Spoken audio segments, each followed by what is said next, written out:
to be here with all the lovely actors in the middle of the West End. It's nice to have a nice welcome. It was a little bit of a schlack to get here though, but I had a nice supper, some lovely schmaltz herring and 3 Valium, so I'll be fine. Do you like the outfits? Yay! Woo! Dear Monty Bling, I know what you're thinking.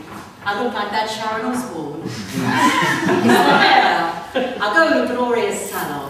You get a cup of tea, a cream horn, and a lovely blowjob. And she gives you a nice facial with oil of Olivet. Outfit just like the Osbourne woman. So I took myself to Brent Cross and I bought the top. Donovan Telever Chasey's not, but it was a bargain. I hear you've got a bargain. 8 acts, £3. Good for you. Good for you. Anyway, what's that X Factor? Did you? Yeah. That's Simon Cowell. You know, some people, they say they don't like him. But I say, he's a little bit handsome, he's a multi-millionaire, and he's good to his mother. What's not to like?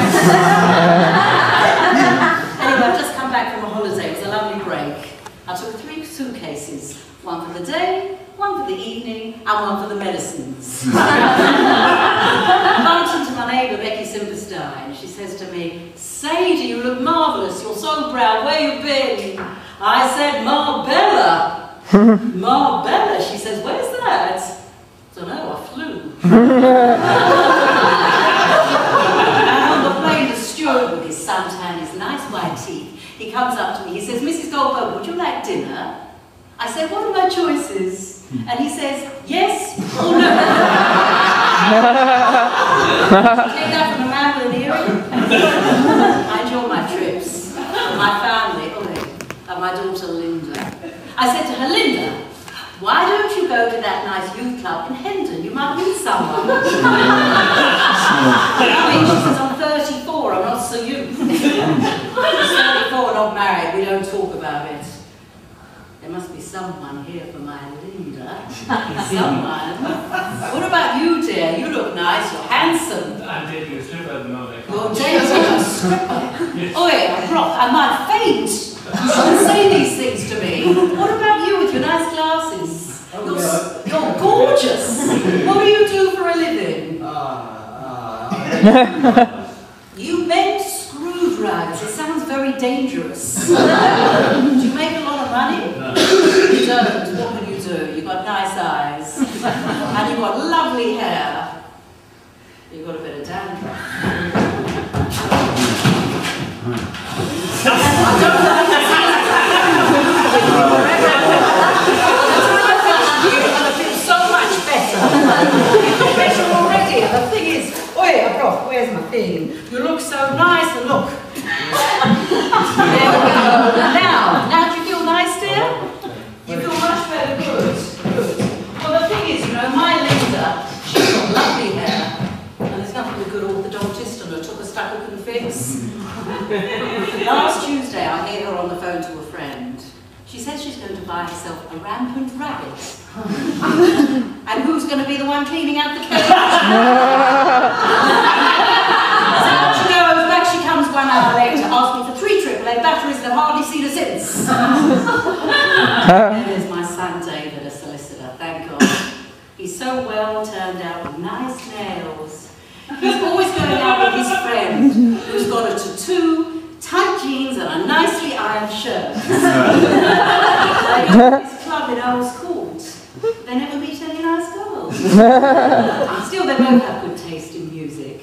My son David, his friend Crispin, the welder. Is that a profession?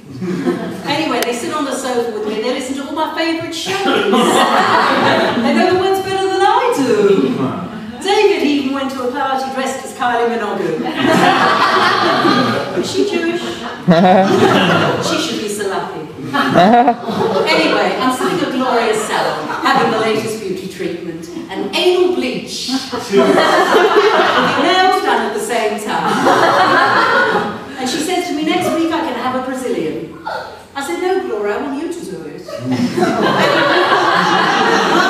have an idea.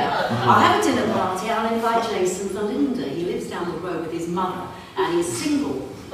So I say to Linda, Friday night we're having a dinner party, keep yourself free. She says, can't come on Friday. I'm seeing my psychotic therapist. £50 an hour. She goes every week. You think you'd give her a discount. I said to her, Linda, you can talk to me. Anyway, she said she'll do me a favour and she'll come. So then I say to David, David, Friday, Sean's dinner, put it in your blueberry. Can't stop. Now we're going to Hampstead Heath. Hampstead Heath at this time of night will catch cold. No, he says I'm going. And he mutters something about free trade and off he goes. Business is business. 3 hours later, he hasn't come home. I think I'm Brock. He's probably been kidnapped. What will I do? So I call the police. Hello, my son, he's gone missing. So they say they'll send a policeman round. And the doorbell goes. In walk 2 handsome policemen. I love the hat, I say. Should I get Linda out of bed? Anyway, they ask for a description. I say she's 34, nice. Mrs. Goldberg, they say, we need a description of your son. Is he under 7 years old or over 7 years old? I beg your pardon, my son, he's 33. And they start to laugh. And they say, maybe he's just out having a nice time. Don't worry, my son, he's gone missing. I think, who knows, they're the top, the Gansamaka police, maybe they know. But then, would you believe it, in walks David, thank God. And it turns out the policemen, they know him. David. Anyway, I'm feeling much better. So the next day I go to buy the food for the dinner party. I buy the filter fish, chopped and fried, egg and onion, chopped liver, schmaltz, herring, pickled cucumber, smoked salmon, cream cheese, olive, salami, latkes, and a few nuts. Don't worry, it's enough. Don't get me started on the second course. Anyway, we have a lovely meal. No one cooks like me. And David, he's such a good host. He has Jason giggling all evening. But then the phone goes in the middle of the dinner. I think it's all I need. So I answer the phone. Hello? And there's a man there, and he says, I want to come to your bedroom. I want to pull off your blouse. I want to pull off your brassiere. I want to kiss your bosoms. I want to pull off your skirts. I want to rip off your panties. And I want to get my thing out. And I want to shove it in again and again. I say, well, this you can tell from hello. Anyway, I think it's all I need. Jason comes me down. But Linda is incredible up with more personality. She goes to her room before the profiteroles, leaving Jason sitting like a novice. So what am I going to do? What am I going to do? You tell me, what am I going to do?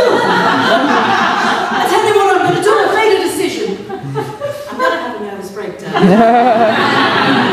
First, I need to buy shoes. If you go to the Priory, you should look nice. And I digest. David, they're gone nearly an hour, and he lives up the road, and he comes back and he says, Mummy, we must have Jason for dinner again. So you see, Jason must have asked about Linda. David doesn't want to tell me. So I go to Linda's room to tell her the good news. I hear this terrible buzzing noise. Has the radio broken again? I go in, she's gone to bed. I say to her, Linda, Jason, he likes you. And she's so excited, she starts twitching and screams, yes, yes! I was going to tell my neighbour, Becky Sinkerstein, I know her from the synagogue. Did I mention I was Jewish? I said to her, Becky, Linda, she's getting married, more stress about plan a wedding, what will I do? And she says, Sadie, don't be stressed, you should try Buddhism. It's the latest thing, they're all talking about it at the golf club. I think it's Japanese, you know, like the restaurant at the end of the road, Oi, sushi.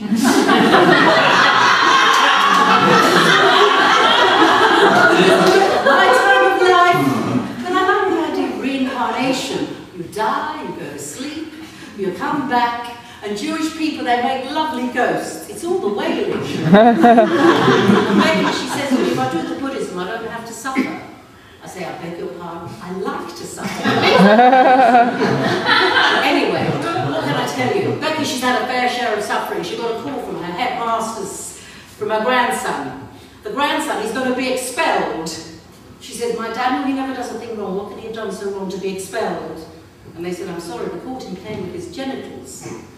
And she says, so what's wrong with that? Some of my best friends are genitals. Anyway, I'm birthday tomorrow. They're planning me a party, my family. I found my present. I was looking in Linda's top drawer. She's hidden it. Never mind. It's a lovely lipstick. You know, it's the new thing, like an electric toothbrush. You know, I don't know what you think. Do you think it's my colour? Maybe cherry would be better. I don't know. Anyway, you know, it's like the Botox, plumps up the lips. There we go, never mind Sharon Osbourne, I'll end up looking like the Elizabeth Hurley. It says on the packet it'll give me a lovely smile. It's called a pocket pleaser. Trust my Linda to be cheap.